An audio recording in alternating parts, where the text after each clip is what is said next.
All right, traders, and watch this video for Thursday, August 13th, showing you the SPY here. I'll tell you what, we came very, very close to just hitting all-time highs, which, again, unreal when you consider the pandemic and everything else. It's been a strange ride.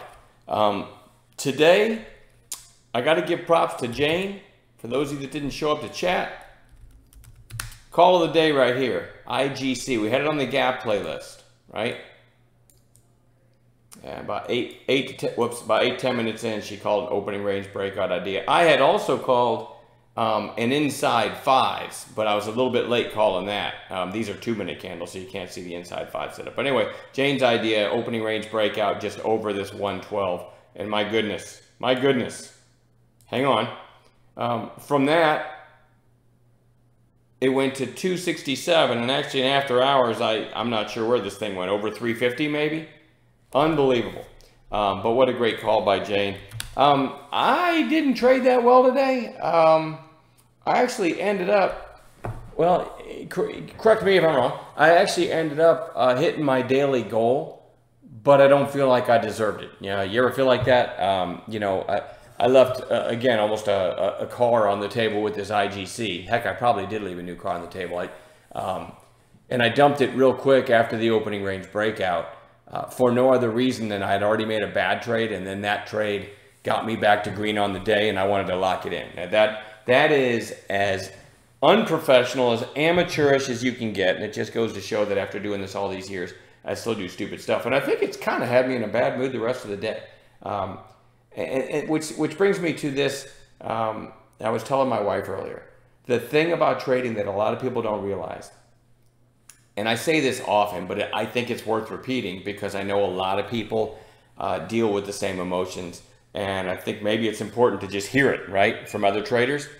I have never ended a trading day without some kind of disappointment in myself, right? You always leave money on the table. You always, maybe you're watching this great setup and you look over here and see a butterfly and then you miss the great setup. You'll never end a trading day where you don't look back and say, man, am I an idiot, right? Even on your biggest day, biggest percentage gain of the year in your account, you're still going to feel dumb. And it's something that, as a trader, you have to learn to laugh off. But when you make kind of a huge blunder like I feel like I did in this one, even though I've got the attitude, yeah, well, I screwed up again because I screw up every day because, you know, we're trading the unknown, right? We don't know what's going to happen. So we place our bets, we protect the downside. You know, hopefully we scale out accordingly and hold on to some for a bigger move and so on, following all the rules. But usually I can laugh off my mistakes, but then every once in a while you miss 2 or 3, or you screw up, I should say, 2 or 3 big opportunities in a week, and you look at what you should, where your account should be versus where it is, and it can get to you after a while. Trading, I think it's important to get away from the screens every now and then because it can just get to you, man. You know, like I said, even on a day where I made my daily goal, I still feel like a schmuck. And over time, I think that can wear on you. So, you know, do what you can to take a break from the screens, in my opinion, and also do whatever you got to do to, I don't know, learn to forgive yourself and learn to laugh about the missed opportunities and the screwed up opportunities. Because really, you drive yourself crazy if you dwell on it. And I think I've done a little bit of that today to myself.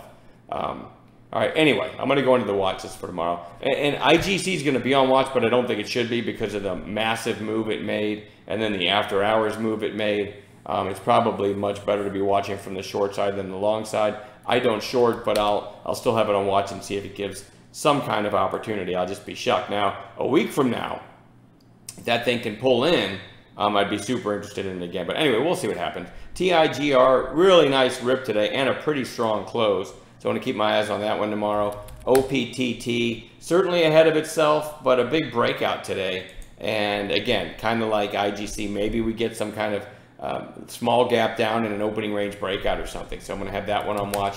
FUV, big pop here. Then it put in a lower high. Let's see, here it went to, I hate when I accidentally clicked that. Here it went to 760.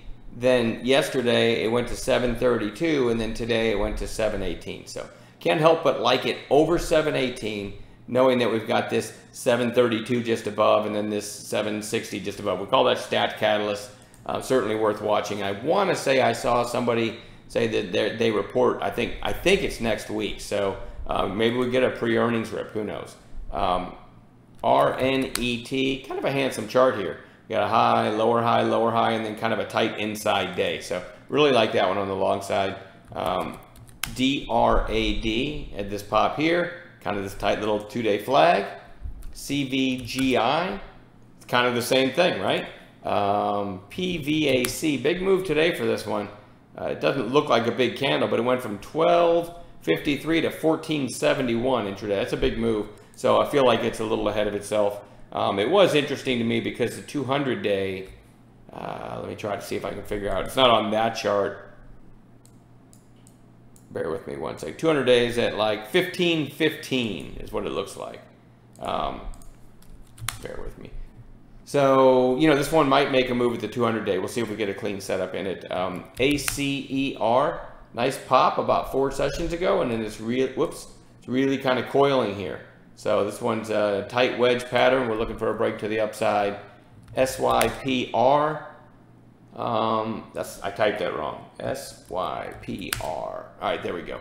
You had this big pop back here, lower high here that gave back most of its gains, but next thing you know, it's climbing right back up. So I'm going to put that on long watch. A couple more big 5 sporting goods, BGFV, gapped up, pulled back, then ripped to new highs, and now you got 3 days lower on declining volume, right back into the 8-day. Pretty good setup for a bounce tomorrow.